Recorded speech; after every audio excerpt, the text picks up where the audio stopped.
요한복음 15장에 나와 있는 이 말씀은 예수께서 이제 잠시 제자들을 버려두고 어디론가 가시겠다라고 이제 앞부분에서 나왔었어요.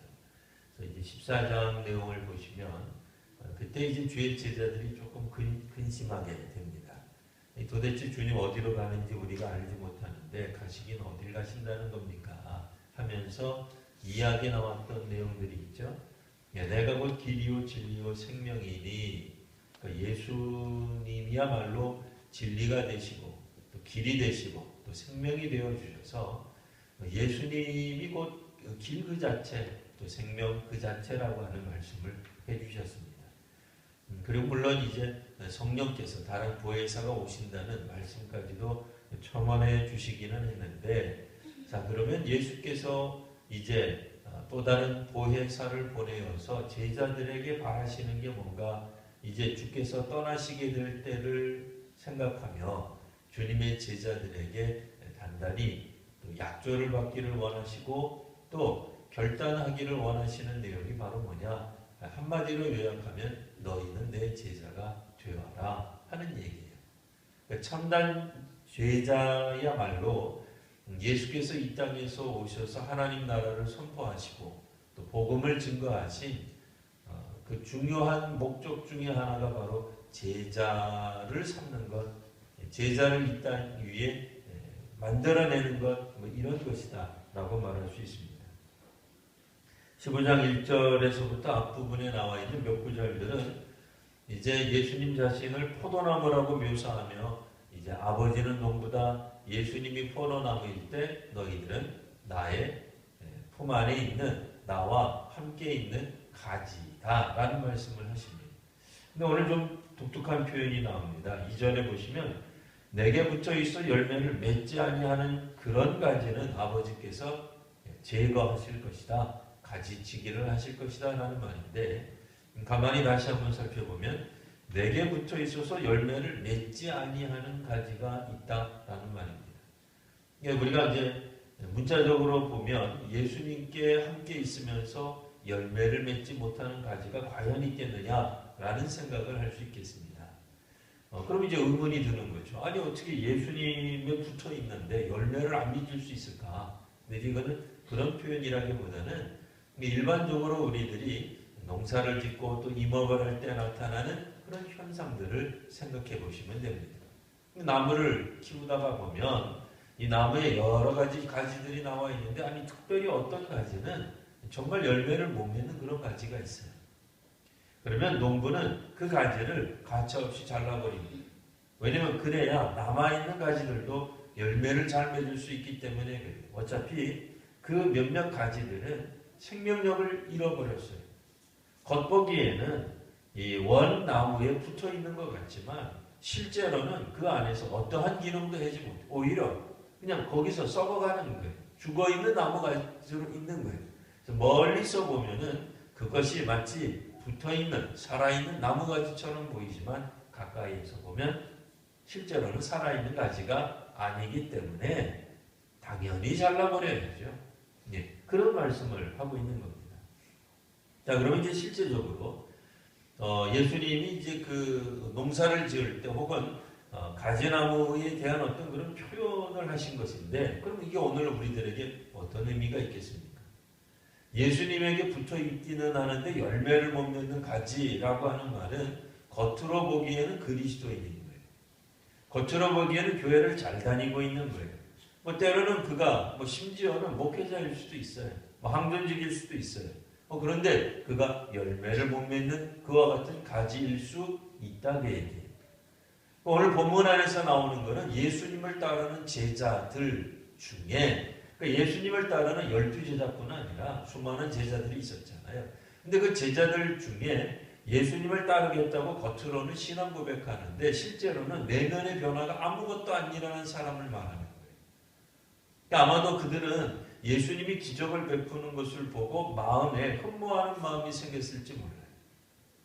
사도행전이나 여타 다른 이제 서신서를 보더라도, 신약 성경에 나와 있는 서신서를 보더라도 바울이 행하는 혹은 다른 사도들이 행하는 기적을 보고 그 마음이 뺏겨버린 사람들이 있어요. 뭐 심지어는 돈을 줄 테니까 그와 같은 은사를 성령을 좀 나한테 좀 팔아주면 안 되겠냐 그렇게 요구하는 사람도 있습니다. 아마도 성령을 통해서 귀신이 쫓겨나가고 병자가 환자가 낫는 것을 보고 매우 좋은 은사다, 좋은 선물이다, 좋은 능력이라고 생각을 했던 것 같아요. 실제로 선교지에 가서도 선교사님들이 선교학교를 세웁니다. 선교적 병원을 세웁니다. 미션 스쿨도 세우고 미션 병원도 세우는데 초기에는 사람들이 굉장히 관심을 많이 가져요. 왜요? 거기 가보면 뭔가 양질의 교육을 받을 수 있을 것 같고 우리나라에는 없는 서양식 혹은 좀 발달된 어떤 그런 의료 서비스를 받을 것 같으니까 몰려들기는 해요. 그럼 우리가 이제 잘못 생각하면 야 우리가 이 교육기관을 통해서 병원을 통해 가지고 수많은 사람들이 주께로 나왔구나. 나온 게 아니에요. 물론 나오기도 해요. 안 나오는 건 아니에요. 나오기도 하는데 이 선교의 초기에 보면 사람들이 일종의 호기심 때문에 나오는 거예요. 훨씬 더 좋은 모습들이 있기 때문에 가는 거예요. 그런 사람들도 있어요. 여러 종교들을 이렇게 잘 이렇게 순례를 해봅니다. 근데 가장 좋은 종교가 뭘까? 나한테 가장 맞는 종교가 뭘까? 나한테 제일 매력적인 종교는 뭘까? 나한테 제일 많은 것들을 제공해주는 종교는 뭘까? 하고 그 종교를 찾아가는 사람도 있단 말이에요. 이 예수님 시대에 예수님이 사역하시고 예수님이 이 땅 위에서 활동하던 시기에도 그와 같은 제자, 그와 같은 예수님 따라다니는 사람들이 있었다 그 얘기예요. 예수님이 이제 얼마 남지 않은 이 땅 위에서 얼마 남지 않은 시간들을 예수님은 아셨습니다. 그러니 이제 어떻게 보면 그 예수님의 마지막을 정리하는 그런 단계에 들어간 거죠. 제자들을 보시면서 너희들 중에 어떻게 보면 너희들 중에는 나를 진정으로 따르지 않는 사람들도 있단다 라고 알려주는 거예요. 겉으로는 그리스도인인 것처럼 그리스도인이라고 하는 표현은 이제 사도행전에 보면 나오는 표현이니까 이때만 하더라도 주로 제자라는 말을 썼어요. 예수님의 제자라고는 말하는데 실질적으로 그들 속에 진정한 의미의 변화가 없이도 겉으로는 예수님 얼마든지 따라다닐 수 있었단 말이에요. 한참 따라다니다 보니까 죽은 자가 살아나는 것도 봐요. 병든 자가 이렇게 고쳐지는 것도 보고 동네 사람들이 어쩌지 못하는 귀신이 쫓아나가고 쫓겨나가는 모습도 본단 말이에요. 오병이어 기적도 나오잖아요. 시시때때로 먹을 거 주죠. 예수님이 하나님의 이름을 불러 기도하면서 여러 가지 기적들이 나타나기도 하죠. 얼마나 볼만하겠어요. 어떻게 보면 민족의 희망이죠. 예수님이야말로 이 암울했던 그때 당시 암울했던 로마가 통치하던 그런 시대에 이스라엘에 있어서 구약의 율법을 어느 정도 아는 사람이라면 메시아가 오셔서 우리 이스라엘을 회복시켜 주실 것이라고 분명히 예언이 되어 있는데 그 메시아를 우리가 직접 뵈는 거 얼마나 좋아요. 기왕이면 가까이 가면 더 좋죠. 그런 분하고 가까이 지내면 얼마나 좋아요. 오죽하면 예수님의 제자들도 마지막에 예수님이 예루살렘 들어가실 때 주께서 이 예루살렘 들어가실 때 나의 둘 아들을 우편과 좌편에 앉게 해주세요. 최측근에 앉게 해달라고 얘기해요. 그런 면에서 보면 예수님이 지금 굉장히 인기가 예수님의 사역 초기보다는 상당히 인기가 많아진 거예요. 예수님의 명성이 온 갈릴리를 넘어서서 이제는 예루살렘에 이르기까지 많은 사람들이 나사렛 예수에 대한 관심이 높아졌단 말이에요. 그러면 어떤 사람들이 생기겠어요? 그냥 예수님 따라다닌다고 막 따라다니는 거예요. 근데 이런 분들은 언제 사라집니까? 예수님이 고난에 주로 나타날 때는 전부 다 사라집니다. 고난의 때, 환난의 때, 어려울 때, 핍박받을 때는 전부 다 하나같이 사라져버릴 거단 말이에요. 심지어는 가룟 유다처럼 예수님을 직접적으로 공격하는 사람도 나올 겁니다. 여하튼 오늘 본문에서 말씀하시는 것은 오늘 예수께 가까이 있는 모습을 취하는 어떤 사람, 주의 제자들 중에 하나님이 가지치기를 하실 날이 온다. 그 얘기를 해주는 거예요. 사도행전으로 말하자면 사도행전 1장 8절에 나와 있잖아요. 성령이 임하시면 이제 주의 제자들이 너희들이 권능을 받게 될 겁니다. 그래서 예수님이 증인이 되어가지고 사마리아 땅끝까지 이르러 증인이 될 텐데 그 증인이 되는 것은 사도행전 8장 1절부터 나오죠. 스데반의 순교한 죽음 때문에 온갖 사람들이 이제 흩어지게 돼요. 근데 흩어지게 될 때에 어떤 이들은 정말로 끝까지 예수님을 믿고 자기가 뭐 활동하던 뭐 그 활동 무대로 이방 지역으로 돌아가서 헬라 지역으로 돌아가서 교회를 설립하고 주변에 복음을 증거하는 사람도 있지만 아마도 그 중에 어떤 사람들은 그냥 흐지부지 사라졌을 거예요. 야, 예루살렘에 신기한 일이 있었대 하고 그냥 마는 거죠. 예수님의 제자인 것처럼 보여지지만 정작 어려움이 오면 환난이 오면 내가 귀찮고 내가 어려운 게 오면 예수님 따르는 것을 중도에 포기하는 사람들이 많다 그래요. 오늘 주께서 하신 말씀 하나님께서는 그것을 제거해 버리실 것입니다. 그리고 열매를 맺는까지는 더 열매를 맺도록 하나님께서 그것을 깨끗하게 잘 보관하는 거죠. 잘 다듬어 주는 거죠. 잘 관리해 주실 것이다. 이게 이 화초를 키우시는 분들도 보면 저도 아직까지 그 경지까지는 못 올라갔어요. 어떤 분들 보면 난초 같은 것도 다 닦아줘. 네? 그 뭐 우리 뭐 좋은 뭐 소상품 있으면 다 닦잖아요. 이게 먼지 닦듯이 이파리도 다 닦아준단 말이에요. 관리하는 거예요. 하나님이 우리를 깨끗하게 만들어 주세요. 뭐야? 거룩해진다는 거예요. 우리를 깨끗하게 관리해 주시는 하나님의 메시지가 나옵니다. 자, 그 다음에 계속해서 보시면 3절 너희는 이미 내가 일러준 말로 이미 깨끗하여졌다. 4절 내 안에 거하라 나도 너희 안에 거하리라. 가지가 포도나무에 붙어 있지 아니하면 스스로 열매를 맺을 수 없는 것처럼 너희도 내 안에 있지 아니하면 그러하리라. 자, 그 다음에 계속 몇 번 나온 이야기들 중에 반복해서 나오는 것 중에 하나가 자, 너희는 많은 열매를 맺어야 될 것이다. 이제 그런 이야기가 나옵니다. 나를 떠나서는 열매를 맺지 못하는데 열매를 많이 맺어야 하나님 앞에서 쓰임을 받게 될 것이다 라는 표현이 나와요. 우리가 이제 또 성경을 읽다가 보면 그런 생각이 자꾸 듭니다. 야, 열매를 많이 맺는다는 게 도대체 무슨 뜻이냐? 전도를 많이 하라는 건가 보다. 우리 보고 기도를 많이 하라는 건가 보다. 선교에 많이 동참하라는 건가 보다. 교회 일을 많이 하라는 건가 보다. 물론 그런 것도 될 수 있어요. 안 되는 건 아니에요. 이 열매를 많이 맺는다고 하는 것을 근데 오늘 본문을 자세히 들여다보면 열매 맺는 방법이 딱 하나 있어요. 그게 뭐예요? 예수 안에 거하는 거예요. 주님 안에 거하고 있으면 그리고 주께서 내 안에 거하시고 내가 주 안에 있으면 열매는 맺어지게 되어 있다라고 되어 있는 거예요. 우리가 주님 안에 거하는 거에 관심 갖지 않고 다른 거에 관심을 갖는다. 뭐 이를테면은 물론 전도 많이 해야 돼요. 선교 많이 해야 돼요. 근데 선교 방법론에 너무 많이 치우치고 전도 방법론에 너무 많이 치우쳐서 억지로 사람들을 끌어다가 이 전을 채우는 데 목표만 두고 있다면 조금 잘못 방향돼 나아갈 수 있어요. 군대에서 예전에 잘 썼던 방법 중에 하나가 신병들이 오면 신병교육할 때 거기 가면 이제 군 목도 있지만 군 승도 있어요.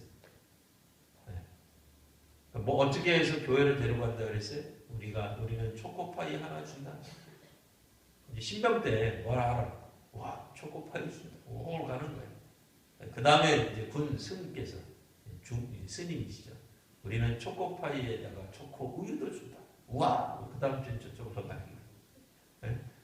그 이기려면 방법이 뭐예요? 다음 주에는 우리는 초코파이 2개를 줘야 돼요. 그게 되겠냐고, 그게. 그런 걸 물량주의 선교라 그래요. 그게 이제 공격적인 소리. 좋은 거 아니에요, 그게. 사람들이 그게 다른 데 관심이 가 있는 거예요. 많이 주니까 우리가 전도할 때 물론 기왕이면 뭐 좋은 거 줘야죠. 뭐 전도지만 주지 말고 거기에 사탕도 묻히고 뭐 어떤 교회는 뭐 실제로 뭐 500원도 붙여서 줬다 그래요. 그런 거 왜 하냐 말이에요. 애들 많이 오게 하려고 뭐 달란트를 하는데 달란트 그 뭐 종이를 나눠주는데 알고 봤더니 나중에 그게 3개월에 한 번 혹은 6개월에 한 번씩 실제 물품을 살 수 있는 유가증권을 나눠줬어요. 잘 생각해야 돼. 우리가 뭘 가르치고 있는 건가? 물론 예수 믿으면 복 받습니다. 예수 믿으면 기쁨에 넘칩니다. 그런데 어떤 기쁨과 어떤 복이에요? 물질적인 복, 물질적인 축복이 그건 조금 곤란하잖아요.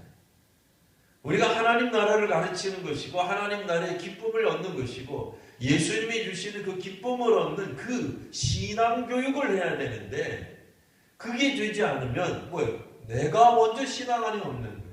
내가 예수 안에 있어서 예수님 안에 있어서 겪는 그 기쁨을 못 누리니까 나눠줄 수가 없어요. 교회 학교 선생님이 뭘 가르쳐야 돼? 믿음을 가르쳐야 되잖아요. 믿음이란 뭡니까? 믿음이 들어가 있지 않은 사람들에게 한번 믿어봐. 11조 해봐. 하나님이 복 주실 거야. 그렇게 하는 거 아니잖아요. 오늘 성경에도 나와 있는 게 뭐예요? 너희가 나를 택한 게 아니라 내가 너를 먼저 택해서 예수님이 먼저 은혜를 베풀어 주셨다. 그건 오늘 성경에 이제 사랑을 베풀었다라고 나와요. 아버지의 사랑을 듬뿍 받으신 예수께서 이제 그 사랑을 가지고 제자들을 사랑해 주시는 거예요. 그러니 제자들이 주 안에 있다고 하는 건 뭐예요? 주님 안에 있다고 하는 것은 주님을 여전히 우리가 사랑하는데 남아있는 걸 말하는 거예요. 그 예수님이 우리를 잠시 떠나보는 것 같아도 예수님을 끝까지 사랑하는 상태로 남아있는 거예요. 예수님이 오병이어 기적을 할 때만 예수님 따라다니는 게 아니라 혹 예수님 뒤따라다니면서 굶게 되어도 예수님을 사랑하는 것, 그게 예수 안에 있는 거예요. 그러면 많은 열매를 맺는 거예요. 물론 나가서 전도하는 일도 필요해요. 능력을 나타내는 일도 필요해요. 기적을 행하는 은사 있으면 좋죠. 그런데 그것을 잘못 사용하게 되면 마치 우리가 열매를 맺는 것처럼 자기가 능력을 베푸는 것처럼 자기가 기적을 베푸는 주체인 것처럼 생각하게 되면 그때부터 넘어지게 되는 거예요. 그러니까 엄밀한 의미에서 이 민족의 희망은 절대로 교회가 될 수 없어요. 헷갈리시면 안 돼요. 저 목사가 이상하다. 그러시면 안 돼요. 그러니까 핵심을 잘 들으셔야 돼요. 대한민국의 희망은 교회가 아니죠. 우리가 희망이 될 수 없어요. 성도가 그리스도인들이 이 땅의 희망이 될 수 없어요. 이 땅의 희망은 예수님이에요. 예수님 안에 우리가 있어야 되는 거예요. 교회가 만일 이 땅에 희망이 되고자 한다면 우리 스스로 예수님 안에 거하고 있어야 돼요. 그래야 많은 열매가 맺어지는 거예요. 예수님 안에 끊임없이 우리들이 머물러 있어야 됩니다. 그리고 우리 속에 예수님이 계셔야 되는 거예요. 주께서 뭐라고 말씀하세요? 예수께서 뭐라고 말씀하세요? 내가 내 안에 있으면 무엇이든지 원하는 대로 구하라. 그리하면 이룬다 말씀하시잖아요. 그게 왜 가능하겠어요? 예수님의 뜻에 합당한 기도를 하니 당연히 응답을 받을 수밖에 없어요. 우리가 원하는 바를 기도하는 대로 이루어질 수밖에 없는 거예요. 우리의 욕심대로 간구하는 것이 아니라 우리가 마음에 끌리는 대로 우리가 눈에 보는 대로 나가는 게 아니라 예수 안에 있기 때문에 예수님이 원하시는 바를 하나님께 간구하니 당연히 이루는 모든 것들이 다 이루어질 수밖에 없는 거예요. 열매를 많이 맺는 비결이 뭐예요? 예수 안에 머물러 있는 거예요. 예수께서 우리를 택하셔서 우리에게 원하시는 건 제자가 되어달라는 얘기죠. 예수님이 제자가 되어달라는 이야기가 뭐 특별히 많은 일들, 이 땅 위에서 뭐 세상에 짐을 지고 가라는 것도 아니에요. 세상에 무거운 짐은 예수께서 지고 가시는 거예요. 우리에게 원하는 것은 예수님의 사랑 안에 그대로 머물러 있으라는 얘기예요. 그러려면 뭐가 필요해야 돼요?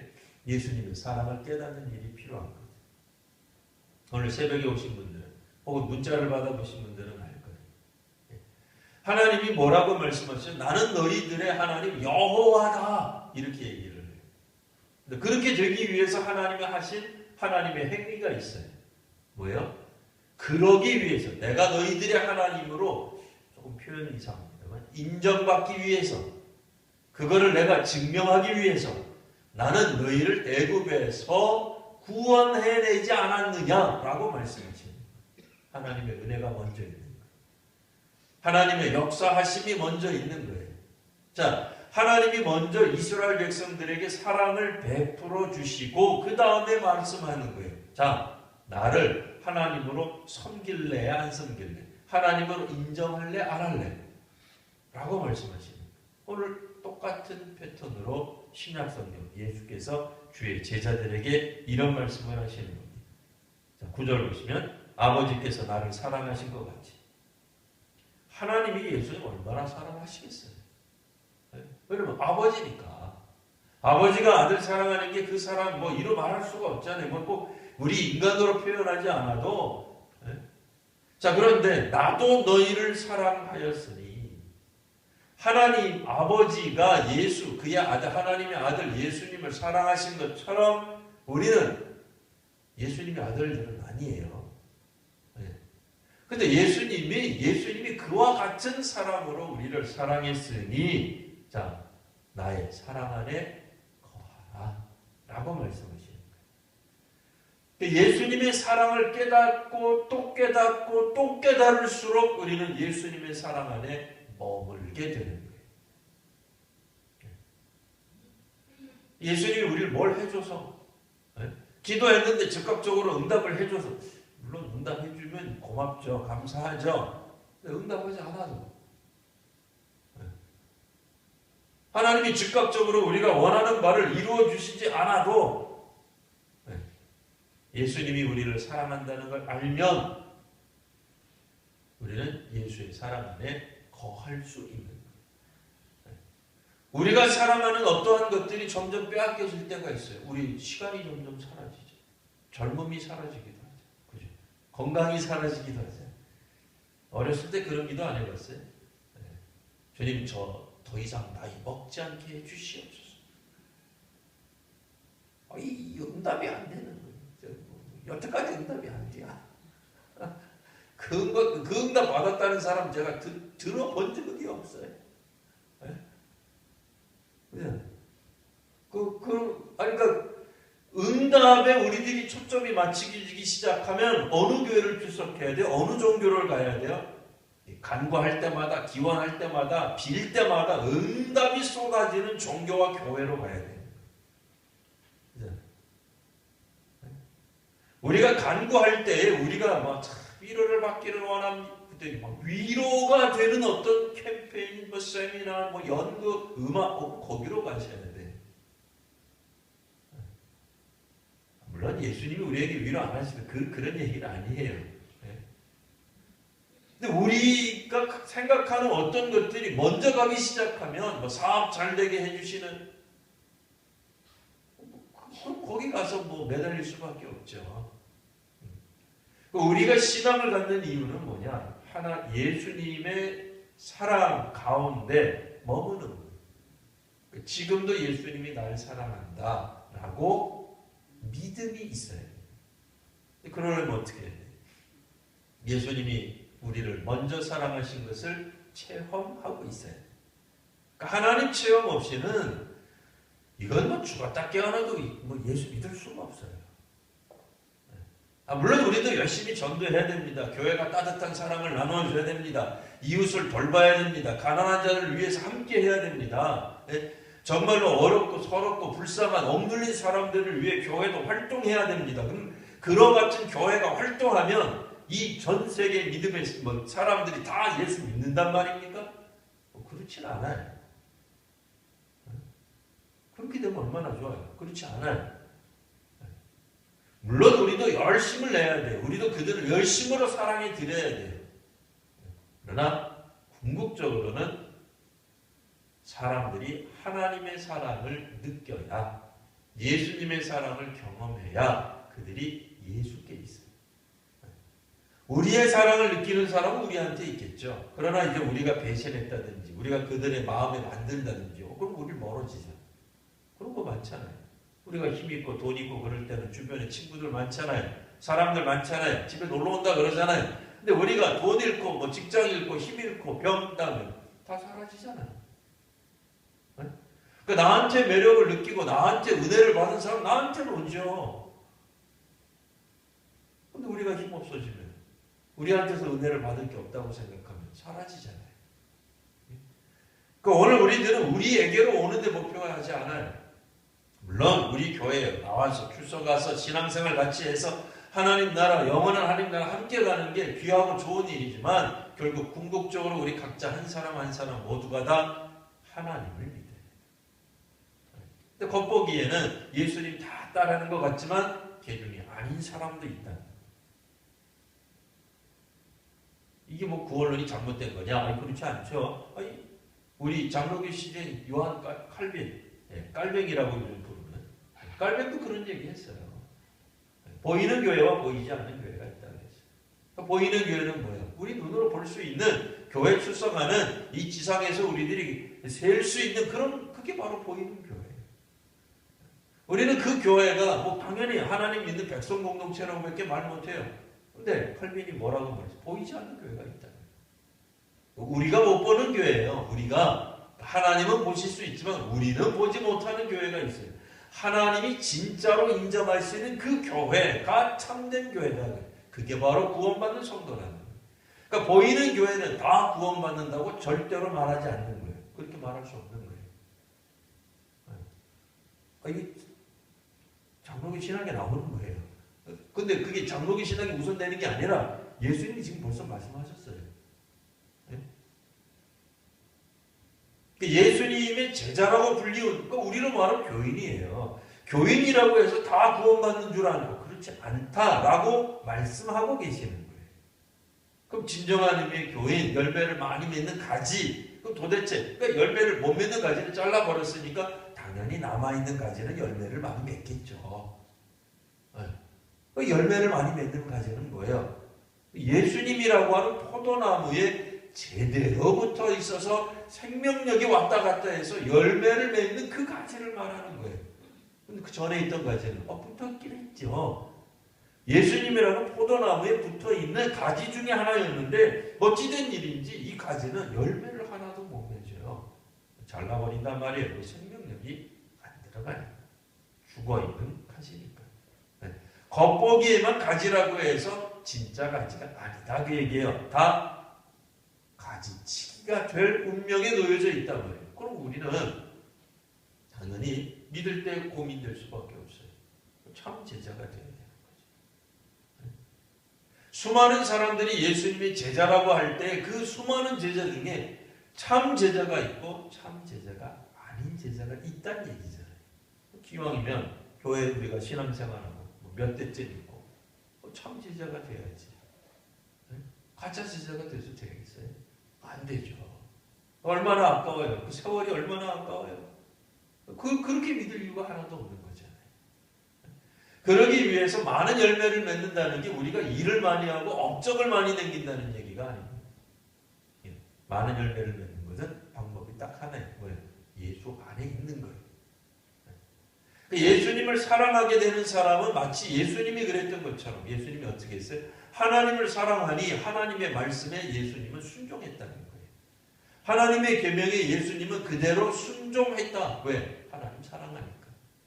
그러니까 우리도 참 제자라면 어떻게 된다는 거예요? 예수님 사랑하기 때문에 예수님 말씀을 따라가게 되어 있다는 거죠. 오늘 이 땅의 교회가 관심 가져야 될 게 있어요. 물론 수많은 여러 항목들이 있어요.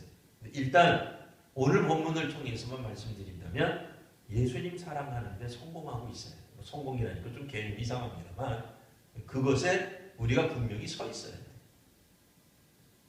예수님을 사랑해서 예수님 안에 머물러 있어야 돼요. 그리고 내 속에 정말 예수님이 있느냐 말이에요. 그 예수님 안에 있다는 걸 어떻게 확인할 수 있어요? 내가 예수님의 계명을 지키고 있는지를 보면 안다는 거예요.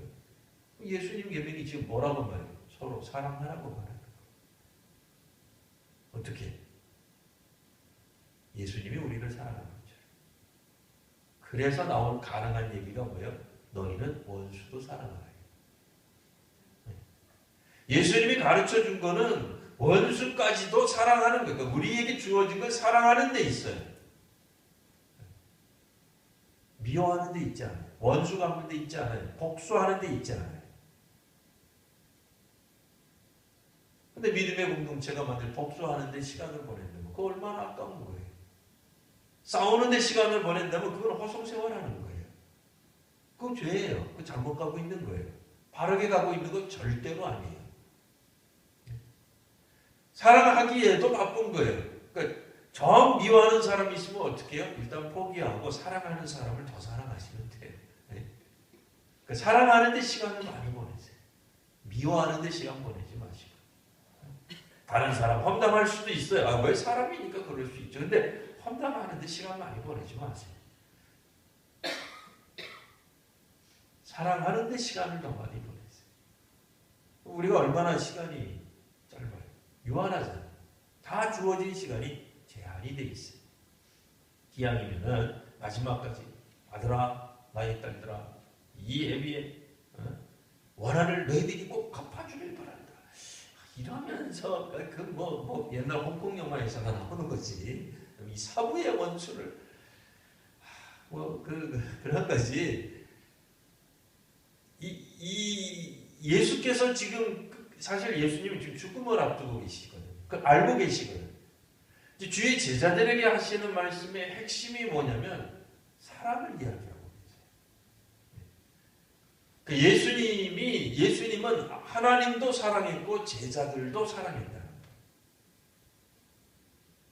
근데 어떤 제자들은 마치 예수님 사랑한다고 말을 하고 있고 예수님 곁에 있고 가룟 유다가 대표적인 인물이 되겠습니다만 3년 동안 예수님을 특별한 형태로 따라다녔지만 마지막 순간에 예수님 사랑하는 방식은 자기 방식대로 가는 거예요. 다른 주의 제자들도 종종 자기 방식대로 예수님 사랑했었죠.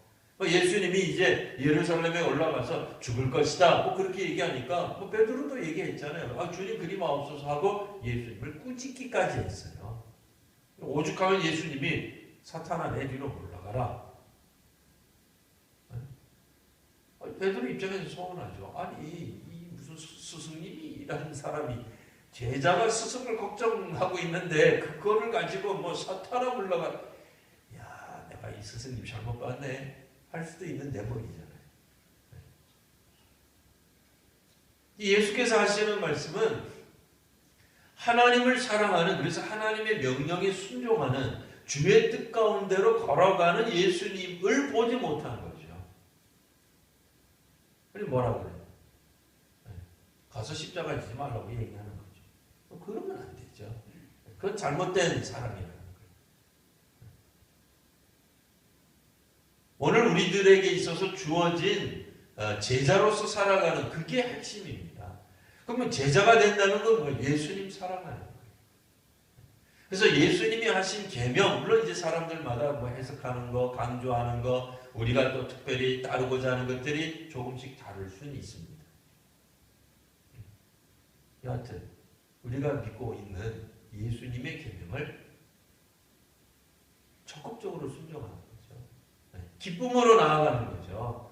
보상을 바라보고 내가 이것을 한 만큼 나에게 무엇이 떨어질 것이다 라는 계산된 어떤 섬김이 아니라 그것과 관계없이 우리들이 주님을 사랑하게 됩니다. 그럴 때 우리들에게 직접적으로 주어지는 축복이 있습니다. 그게 바로 뭐냐면 쭉 성경을 쭉 보시면요. 자, 14절에도 보면 이제 이런 표현이 있습니다. 14절에는 내가 명하는 대로 행하면 곧 나의 친구다. 종이라 더 이상 부르지 않고, 종이 나쁜 개념은 아닙니다만 구약 성경에 하나님의 종입니다. 나쁜 개념 아니죠. 그렇게 이렇게 저급한 나쁜 평가적 그런 개념 아닙니다만 신약 시대 이후에서 이제 예수님이 새롭게 말씀하시는 개념이 나와요. 나는 너희를 종이라고 하지 않겠다. 왜냐면 이 종이라는 게 구약을 부정하는 말은 아닙니다. 종은 주인이 하는 것을 알지 못한다. 그냥 시키는 것만 그냥 억지로 하는 거예요. 왜 시키는지도 몰라요. 주인이 가가지고 저거 해와라. 네. 왜 하는지도 몰라. 그러다가 주인이 바빠. 그럼 계속 놀아요. 그건 종이 하는 거예요. 예수님이 원하는 건 친구예요.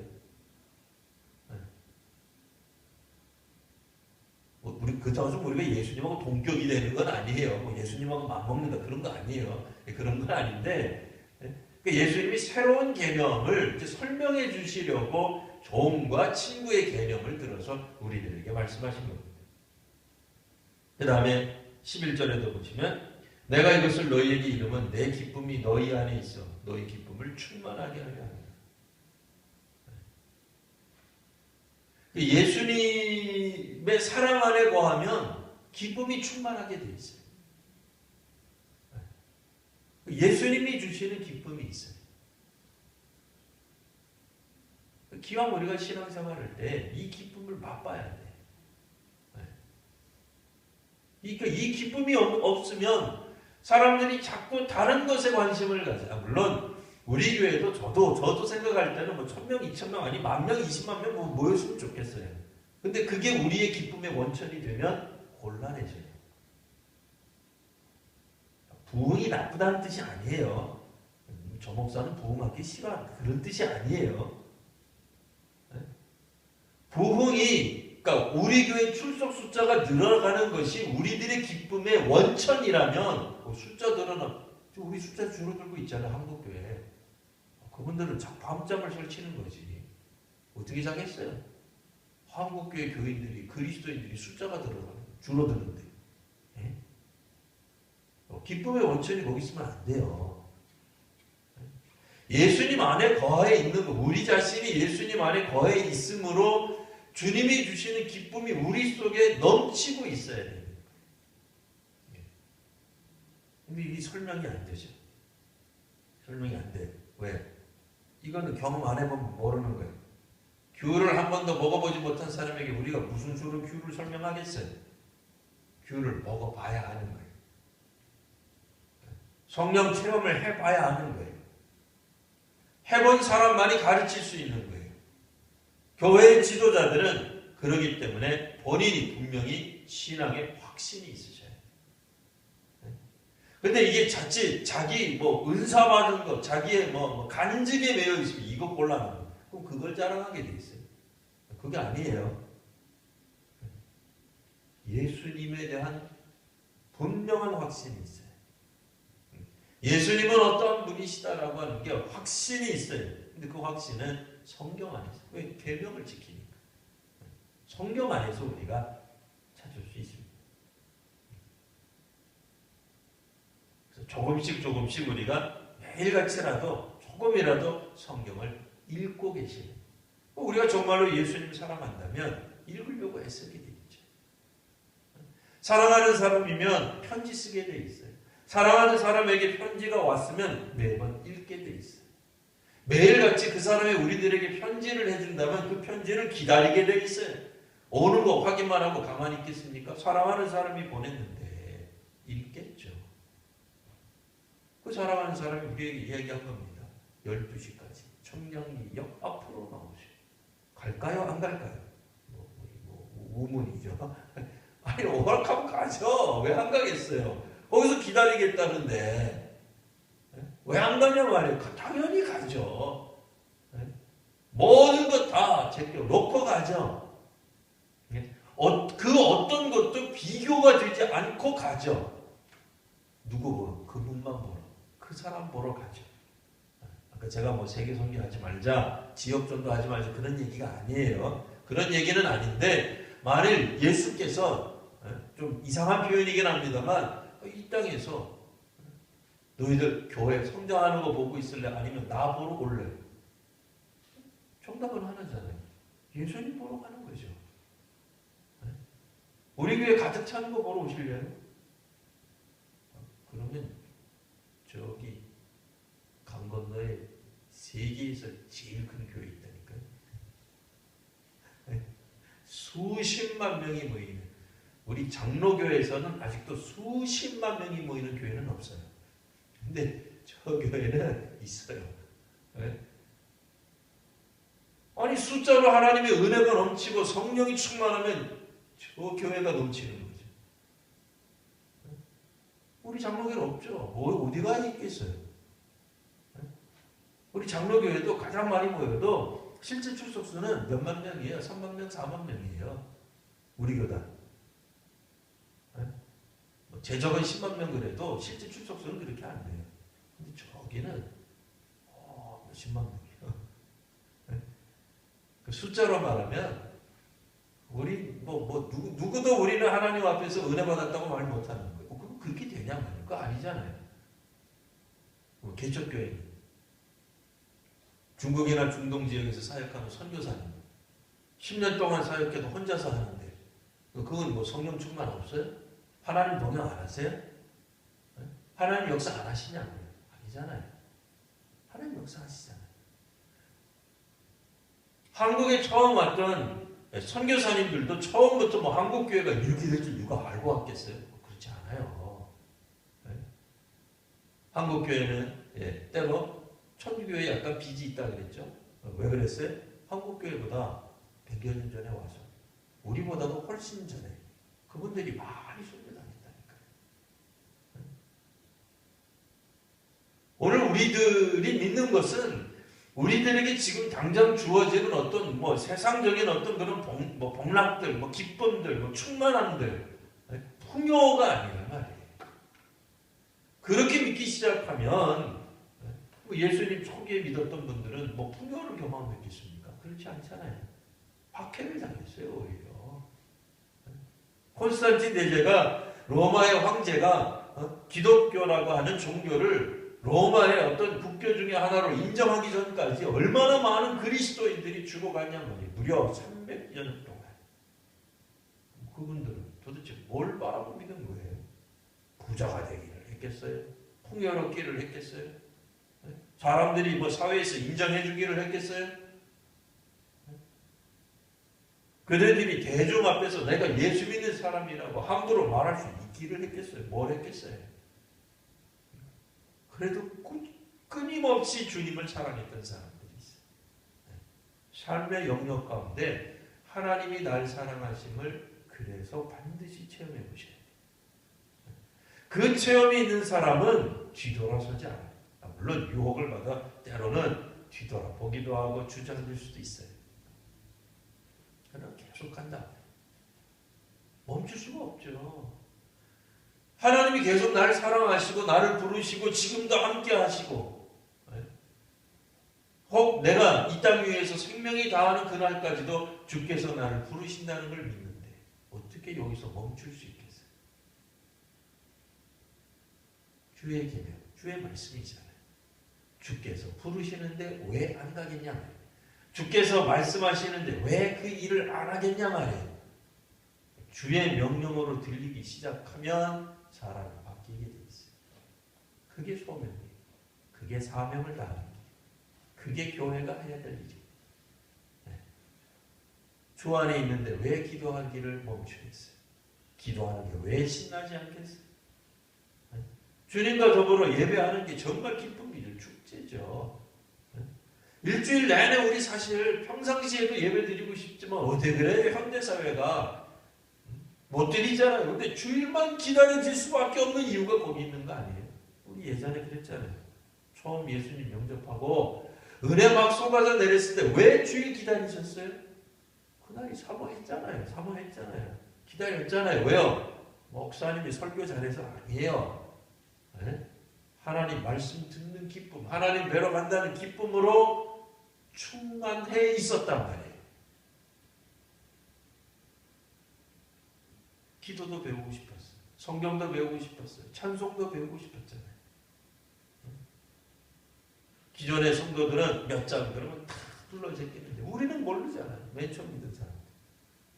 찬송가 배우려고 떠듬떠듬하고 잘 알지도 못하면서 떠듬떠듬하고 따라했잖아요. 네?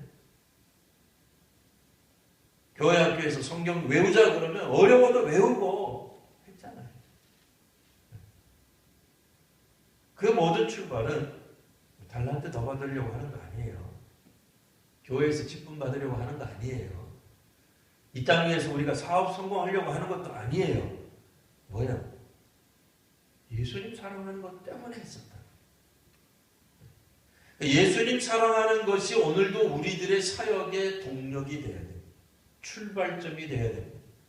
수요 전도가 되었던 교회를 청소하는 것이 되었던 혹 학년직이 되기를 원하는 분들, 혹 학년직이 되신 분들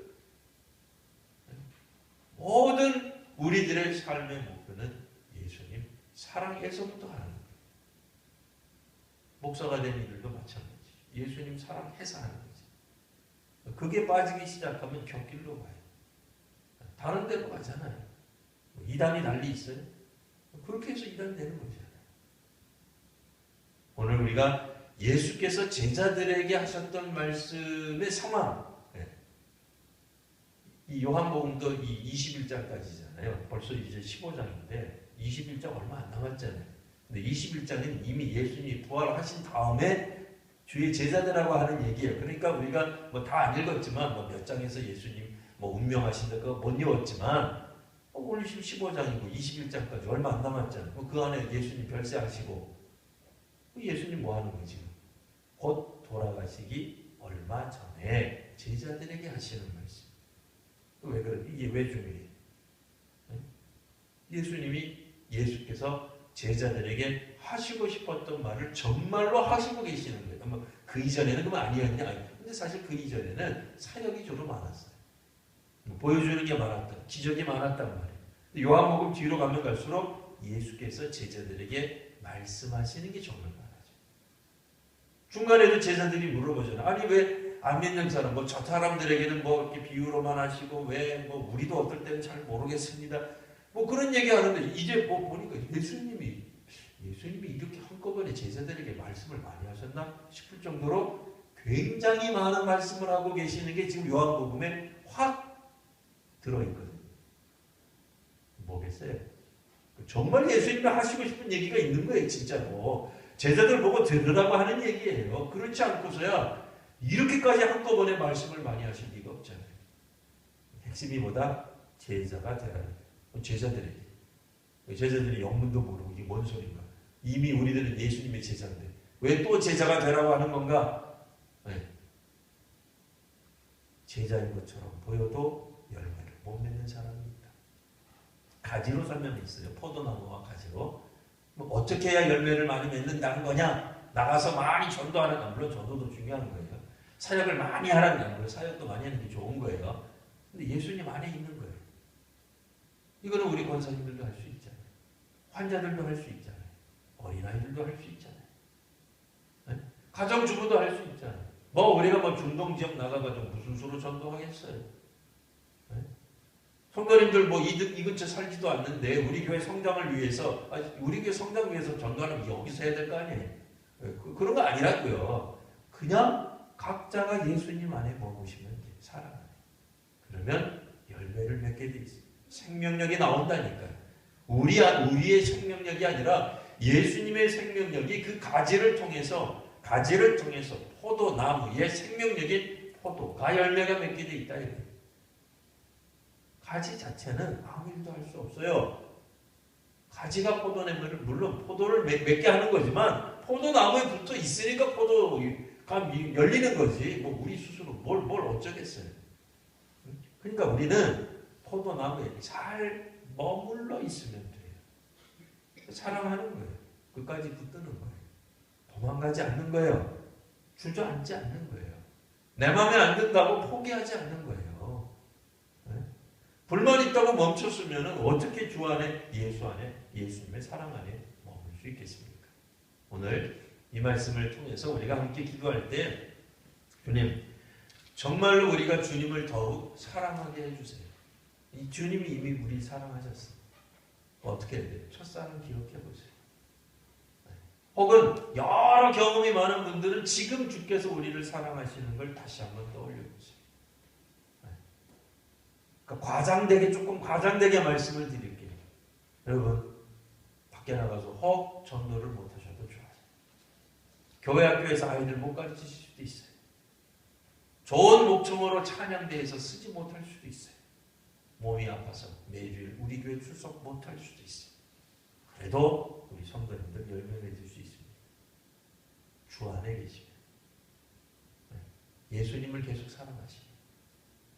오늘 이 시간 우리 함께 통성어를 기도할 때 혹은 묵상어를 기도할 때 참으로 주님을 사랑하는 주 안에 있는 계명 안에 있는 주님이 지금도 나를 사랑하신다는 것을 깨닫는 오늘 저희가 되게 하여 주옵소서. 우리 교회가 되게 하시고 우리 자녀들이 되게 하여 주옵소서.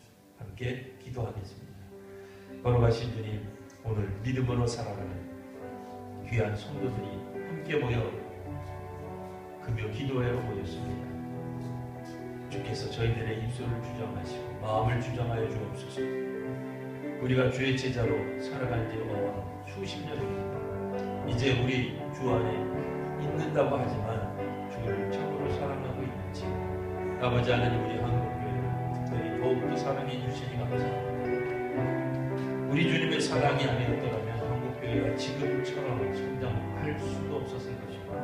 아버지 하나님, 오늘 특별히 저희를 사랑해 주시고 선교사를 세계에서 또한 참으로 많이 보내는 선교 강국이 되게 하시고 이 땅의 교회들, 이 땅의 성도들 가운데 수많은 기적과 이사들이 나타나게 하시고 놀라운 체험들을 하는 귀한 경험들이 있게 하시니 참으로 감사합니다. 아버지 하나님, 오늘 저희가 특별히 간구하옵기는